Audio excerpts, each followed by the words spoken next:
ताज़ा तरीन खबर आपको देंगे। सना यूसुफ कत्ल केस का फैसला सामने आ गया है। मुल्जिम उमर हयात को सजाए मौत सुना दी गई है। प्रोसिक्यूशन के वकील की जानिब से इस्तदा की गई थी कि 2 बार यके बाद दीगरे सजाए मौत सुनाई जाए, लेकिन ताज़ा तरीन खबर अब हमारे पास आ रही है कि उमर हयात इस मुल्जिम को मुजरिम करार देते हुए सजाए मौत सुना दी गई है।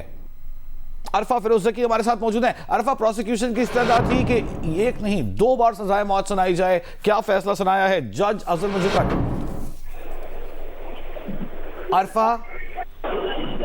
अरफा फिरोज ज़की, हम कोशिश करेंगे कि अरफा फिरोज ज़की से रब्ता करें इस अहम फैसले का। गुज़िश्ता साल 2 जून को यह वाक़या पेश आया था जब एक नौजवान टिकटॉकर थी जिसकी तस्वीर आप अपनी स्क्रीन पर देख भी रहे हैं। सना यूसुफ, इसको इसके घर में घुसकर सीने पर गोलियां मारकर कत्ल कर दिया था मुजरिम उमर हयात ने, और इस केस का फैसला सुना दिया है। सजाए मौत सुना दी गई है उमर हयात को। अरफा फिरोज ज़की। जी बिल्कुल, स्टेशन जज अब्दुल मजोका ने महफूज का फैसला जो वो सुना दिया है। सजाए मौत का जो फैसला है वो अब्दुल मजोका ने सुना दिया है। उमर हयात जो मुलजिम है उसको सजाए मौत की जो वो सजा सुना दी है। उमर हयात मुलजिम को जो वो कुछ देर कबल कमरा अदालत में लेकर आया गया था और उसके सामने कमरा अदालत को खोला गया। जज के सामने बिल्कुल जो उसे खड़ा किया गया। उसके बाद जज ने जो वो दफात जो इस पर लगी थी उस पर फैसला जो सुनाना शुरू किया। मुख्तलिफ दफात की अगवा करने की कोशिश की थी, साथ में इक़दाम कत्ल की थी और कत्ल की थी। तो जो मुख्तलिफ दफात थी जो मिनिमम थी उसमें 10 साल कैद की भी सजा सुनाई है और उसमें जुर्माना भी किया, जबकि जो मैक्सिमम सजा थी सजाए मौत उसमें सुनाई है और साथ में 2 मिलियन रुपए का जुर्माना भी जो वो। अच्छा, प्रोसिक्यूशन की जानिब से इस्तदा की गई थी कि यके बाद दीगरे 2 बार सजाए मौत सुनाई जाए जुर्म की संगीनी का एहसास दिलाने के लिए। क्या ऐसा फैसला दिया गया है? देखिए, सजाए मौत जो वो एक बार सुनाई गई, जो इसका लीगल मामला होता है वो चूंकि एक फर्द को जो वो कत्ल किया गया था तो सजाए मौत की जो सजा होती है वो एक फर्द के हिसाब से ही होती है। तो उसी पर ये अदालत ने जो फैसला सुनाया है, एक बार अगर कत्ल किया है किसी एक फर्द को तो उसको एक सजा। अच्छा, आज अरफा जब अदालत में स्क्रीनशॉट्स पेश किए गए, मुजरिम ने तमाम हरबे इस्तेमाल किए, उसने इतराफ़ी जुर्म से इनकार किया, उसने कहा ये फोन भी उसका नहीं है, लेकिन आज जब कार्रवाई हुई तो स्क्रीनशॉट्स भी दिखाए गए। उसके क्या सूरत हाल थी, अदालत में क्या क्या सबूत पेश किए गए थे?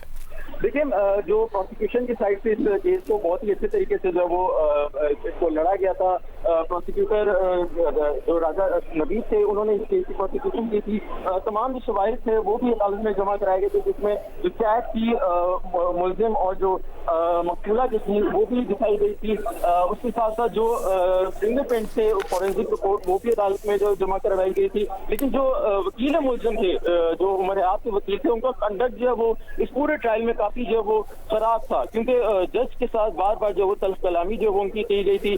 जज ने जो नैब कोर्ट थे अदालत के, उन्होंने वकील मुलजिम को वीडियो भी बनाते हुए कोर्ट में जो वो देखा था। उस पर फिर जज ने इज़हार बरहमी भी जो वो की थी और उस पर तल्ख कलामी जो वो काफी हुई थी। आज जब ये वकील मुलजिम पहुंचे थे तो उन्होंने बार बार एक ही बात की कि अदम एतमाद का हम इजहार करते हैं, हमारे साथ जो वो फेयर ट्रायल जो वो नहीं हुआ। लेकिन ये ताखीरी हरबे होते हैं जो मुलजिम की जानिब से जो वो दिखाए गए थे। लेकिन जो प्रोसिक्यूशन था उनकी जानिब से इस रिपोर्ट भी थी फॉरेंसिक, जो मिरर था कमरा, जो सना यूसुफ का कमरा था।